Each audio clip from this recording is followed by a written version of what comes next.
Hello everyone, कैसे हो आप सब लोग। तो मार्केट ओपन हो चुका है। अभी अगर हम देखें तो हमें एक अच्छा गैप अप नज़र आ रहा है। सेंसेक्स में तो काफ़ी अच्छा गैप अप है, निफ्टी के अंदर भी ठीक गैप अप है। हम यहाँ पे सेल मार्केट के अंदर करने वाले हैं।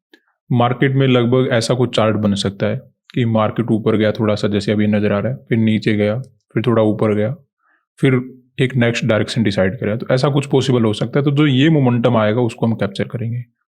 अभी यहाँ से डाउन साइड का मोमेंटम क्यों होना चाहिए वो भी हम समझेंगे, लेकिन पहले अपना ट्रेड बना लेते हैं बैंक निफ्टी के अंदर 1170 क्वांटिटी के साथ। अब देखिए, ट्रेडर मार्केट के अंदर जो ट्रेड बना रहा है वो कुछ लोग बाय कर रहे होंगे, कुछ लोग सेल कर रहे होंगे। तो अभी फ़ायदा है ट्रेड करने का, लेकिन थोड़ी देर के बाद जब एक टाइप का माइंडसेट बन जाएगा फिर मार्केट के अंदर ट्रैप यहाँ पे बनने शुरू हो जाएंगे।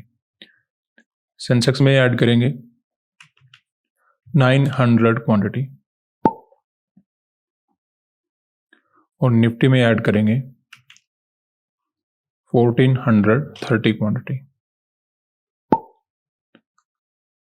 अब देखिए, हमें थोड़ा बहुत लॉस टू प्रॉफिट नज़र आ रहा है। अभी हमें एक गिरावट वगैरह मिल जाएगा, क्योंकि यहाँ तक अगर हम चार्ट वगैरह को देखते हैं कुछ गैप अप देखने को मिला है। तो यहाँ पे बायर भी आ रहे होंगे, यहाँ पे मार्केट के अंदर थोड़े बहुत सेलर भी आ रहे होंगे। ओवरऑल देखिए, हमने यहाँ पे सेलिंग क्यों किया है, क्योंकि मार्केट के अंदर हमें नज़र आ रहा है कि कंटिन्यू सेलिंग हुआ और एक रिकवरी वगैरह देकर क्लोज किया है। तो जो भी यहाँ पे अपना सेलिंग का पोजीशन होल्ड वगैरह करके बैठे होंगे, 2 दिन का हॉलीडे होने के कारण अपना प्रॉफिट वगैरह बुक करके चले गए होंगे। तो यहाँ पे डायरेक्टली सेलर के एसएल अवेलेबल है नहीं। हालांकि अगर मार्केट को बड़ा मोमेंटम करना है, कभी कभी क्या होता है, निकलता ही रहता है मार्केट, वो जाना चाहता है जा सकता है, कोई मार्केट के अंदर डाउट नहीं है। लेकिन वैसा कुछ मार्केट नजर आ नहीं रहा, शुरुआत में रुकना शुरू कर दिया मार्केट ने। तो ऐसे में अगर ये चार्ट बनता है, अगर ये डायरेक्टली भागने वाला चार्ट है, फिर तो हम कुछ कर नहीं पाएंगे। अदरवाइज ये चार्ट कुछ ऐसा बन सकता है, थोड़ा ऊपर निकला, फिर मार्केट नीचे आया, फिर मार्केट ऊपर गया और फिर एक डायरेक्शन मार्केट पकड़ेगा, वो थोड़ा सा सस्टेन करेगा। क्योंकि ये क्या करेगा, लालच देगा, कभी थोड़ा सेलर को लालच देगा, कभी थोड़ा बायर को लालच देगा। ऐसे करके यहाँ पे काम चलने वाला है। तो क्योंकि अभी गैप अप वगैरह दिया है, डायरेक्टली कोई बड़ा मोमेंटम हो नहीं रहा है, तो ऐसे लग रहा है कि बायर को यहाँ पे लालच वगैरह देने वाला है और वही लालच में आकर जो ट्रेडर बनाएंगे उनके लिए हमें रिजेक्शन वगैरह मिल जाएगा। सेंसेक्स के अंदर भी काफ़ी अच्छा गैप अप है, थोड़ा बहुत हमें रिजेक्शन वगैरह नजर आना शुरू हो चुका है। हल्का फुल्का सेलिंग और आना चाहिए, उसके बाद मार्केट के अंदर हो सकता है कुछ अलग मोमेंटम रहे, लेकिन ओवरऑल हमें सेलिंग वगैरह मिल जाएगा। यहाँ पे मार्केट के अंदर जिस प्रकार का पॉजिटिव मोमेंटम हो चुका है, यहाँ पे जो सेल वगैरह करके बैठे होंगे, कभी कभी तो क्या होता है सेलर बैठे रह जाते हैं यहाँ पे, लेकिन वैसा कुछ होगा नहीं यहाँ पे, क्योंकि सेलर आए जरूर होंगे यहाँ पे, होल्ड वगैरह भी किया होगा, लेकिन जब ये रिकवरी वगैरह मार्केट में हुआ होगा और मिडिल में जब हॉलीडे वगैरह था, तो इस वजह से जो भी यहाँ पे ट्रेड वगैरह करके बैठे होंगे वो अपना प्रॉफिट वगैरह बुक करके चले गए होंगे। तो ऐसे में इन सेलर को हम टारगेट वैसे बना नहीं सकते, सीधा गैप अप वगैरह मार्केट ने ओपन दिया है, तो ऐसे में थोड़ा बहुत मार्केट ट्रैप जरूर बनाएगा और वो ट्रैप यहाँ पे लग रहा है कि गैप अप के बाद एक सेलिंग का बनेगा, उसी को हमें कैप्चर वगैरह करके निकल जाना है। अगर ये डायरेक्टली भाग जाएगा, लॉस वगैरह ज़्यादा चला जाता है, तो फिर हम लिमिट के अकॉर्डिंग अपना ट्रेड वगैरह कट करके चले जाएंगे। ऐसा होने के चांस बहुत बहुत कम है, लेकिन हम मान के चल रहे हैं कि मार्केट के अंदर ऐसा होगा, तो अपना लिमिट के अकॉर्डिंग ट्रेड वगैरह कट करेंगे। थोड़ा बहुत ट्रैप वगैरह डेफिनेटली बना रहा है, इसमें एंट्री अपना लग रहा है कि गलत हुआ है, लेकिन डायरेक्शन के अकॉर्डिंग गलत नहीं होंगे। लग तो ऐसा ही रहा है कि मार्केट को एक सेलिंग यहाँ से देना चाहिए। तो देखते हैं, वेट यहाँ पे हम करने वाले हैं। ओवरऑल सेलिंग करने का यही कारण है कि गैप अप के बाद अगर मार्केट को कोई बड़ा मोमेंटम निकालना है तो बात अलग है, अदरवाइज धीरे धीरे यहाँ पे बाहर आने की कोशिश करेंगे तो एक रिजेक्शन वगैरह हमें यहाँ पे मिल जाएगा। सेलर यहाँ पे बैठे हैं नहीं, क्योंकि ये चार्ट अगर किसी और दिन बनता, मिडिल में हॉलीडे वगैरह नहीं होता, फिर तो मे भी यहाँ पे सेलर बैठे रह जाते, लेकिन हॉलीडे वगैरह था, डायरेक्टली एक रिकवरी वगैरह नजर आ रहा था। तो ऐसे में अगर कोई सेल करके ही बैठा होगा, उसने अपनी पोजीशन वगैरह होल्ड नहीं किया होगा, तो ऐसे में एक गिरावट मिलकर फिर मार्केट कुछ रिट्रेसमेंट या फिर अपसाइड का मोमेंटम करने की कोशिश करेगा, वो मार्केट कुछ करने वाला है, लेकिन ये डायरेक्टली बढ़ने की चांसेस काफ़ी कम है। हम यहाँ पे ये मान के चल रहे हैं कि कुछ ऐसा चार्ट मार्केट के अंदर बन सकता है, ठीक है, एक्यूरेट नहीं, लेकिन ये जो मोमेंटम है ये तो मिलना ही चाहिए हमें, उसी मोमेंटम को हम कैप्चर करेंगे। तो अभी वेट करते हैं, सेंसेक्स और निफ्टी के अंदर भी एक अच्छा सेलिंग मिलना चाहिए। यहाँ पे अच्छा सेलिंग मिलना चाहिए, निफ्टी के अंदर भी अच्छा सेलिंग मिलना चाहिए। बैंक निफ्टी के अंदर दोनों साइड के मोमेंटम हो जाए, ऐसा समथिंग मिलना चाहिए। तो अभी एक सेलिंग का मोमेंटम आ जाना चाहिए, बस उसी चीज़ का हमें इंतजार है। और अपना लॉस कुछ कम होना भी शुरू हो गया। फिर भी हम मान के चल रहे हैं कि अगर ज़्यादा लॉस बढ़ता है तो लिमिट के अकॉर्डिंग ट्रेड वगैरह कट करके चले जाएंगे। थोड़ा सा इसमें लग रहा है कि एंट्री गलत हो तो हल्का सा लॉस हमें ज़्यादा लेना पड़ सकता है, लेकिन प्रॉफिट की तरफ जाएगा तो अच्छा प्रॉफिट हम लेने की कोशिश करेंगे। तो अभी वेट करते हैं, ठीक ठाक हमें लॉस यहाँ पे नज़र आ रहा है। तो यहाँ पे अपनी ट्रेड में कुछ प्रॉफिट चलना शुरू हो चुका है। बैंक निफ्टी में एक अच्छा गिरावट आया है। चलना सेंसेक्स और निफ्टी में मोमेंटम चाहिए, लेकिन ये थोड़ा सा पीछे है।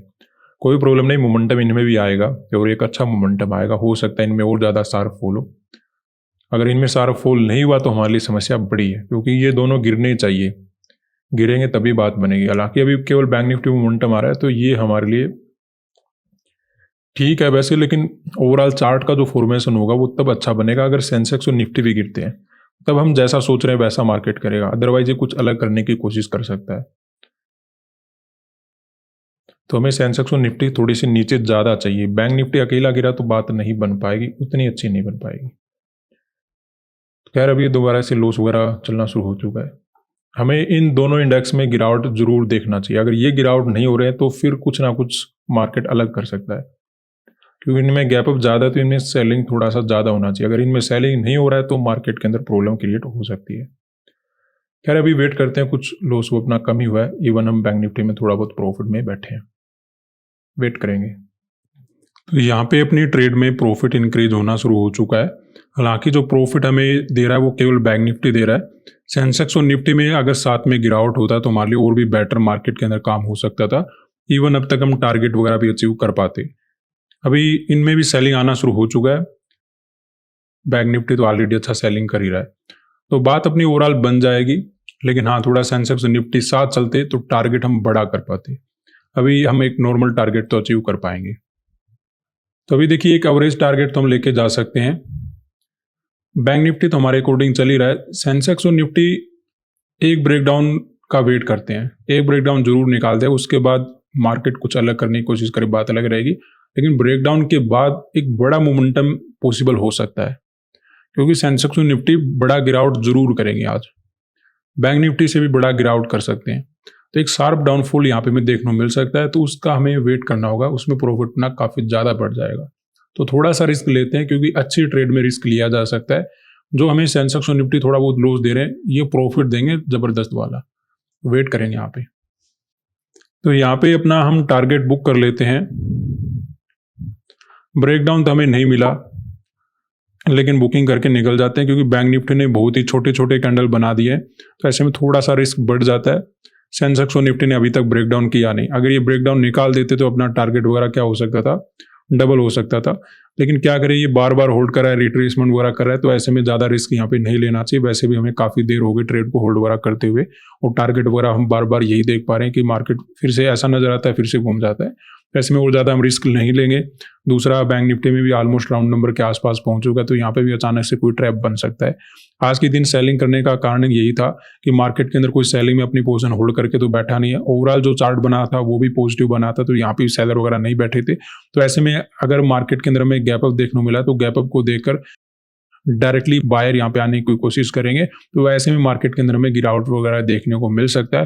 हाँ, थोड़े सेलर के एसएल वगैरह क्रिएट करने के बाद अगर मार्केट ऊपर जाता है वो जा सकता है, लेकिन डायरेक्टली बढ़ने के चांसेस यहाँ पे कम ही नजर आ रहे थे। तो उसी बात को समझते हुए मार्केट के अंदर हमने सेलिंग किया। शुरुआत में तो लग रहा था कि ऐसा कुछ चार्ट बनाएगा कि मार्केट सेलिंग में आएगा, फिर रिकवरी करेगा, फिर दोबारा सेलिंग करेगा, लेकिन ये सीधा ही नीचे जाने की कोशिश कर रहा है। तो हम क्या कर सकते हैं, अब ये दो ही डायरेक्शन लेगा, या तो नीचे ही चला जाएगा या फिर थोड़ा रिकवरी वगैरह ज़्यादा ही कर लेगा। तो वो चार्ट यहाँ पे बन जाएगा जिस प्रकार का सिचुएशन है। यानी कि पहले तो क्या बन सकता था कि सेलिंग में आया, ठीक है, फिर थोड़ा ऊपर गया, फिर दोबारा सेलिंग में पकड़ा, लेकिन वो सिचुएशन नहीं बनती हुई नजर आ रही, क्योंकि सेंसेक्स और निफ्टी ऊपर ही रह चुके हैं, बैंक निफ्टी ज़्यादा नीचे जा रहा है। तो अब ये दो ही डायरेक्शन लेने वाले हैं, या तो नीचे ही बने रहेंगे, या फिर अगर ऊपर चलना शुरू कर दिए तो फिर मार्केट ऊपर ही चला जाएगा। तो इस वजह से हमने यहाँ पे टारगेट वगैरह बुकिंग करना ठीक समझा, क्योंकि अब यहाँ पे रिस्क काफ़ी ज़्यादा बढ़ चुका है। अगर ऊपर का डायरेक्शन मार्केट ने लेना शुरू कर दिया तो अच्छे खासे सेलर के एसएल मिल जाएंगे। डिपेंड करता है कि रिटेल ने यहाँ पे सेलिंग कितना किया है, ठीक है। अभी चांस तो कम नजर आ रहे, लेकिन धीरे धीरे हो सकता है वो भी ऐड होना शुरू हो जाए, तो फिर हमारे लिए मार्केट के अंदर टारगेट बुकिंग करना जरूरी था। आज के लिए इतना ही, धन्यवाद।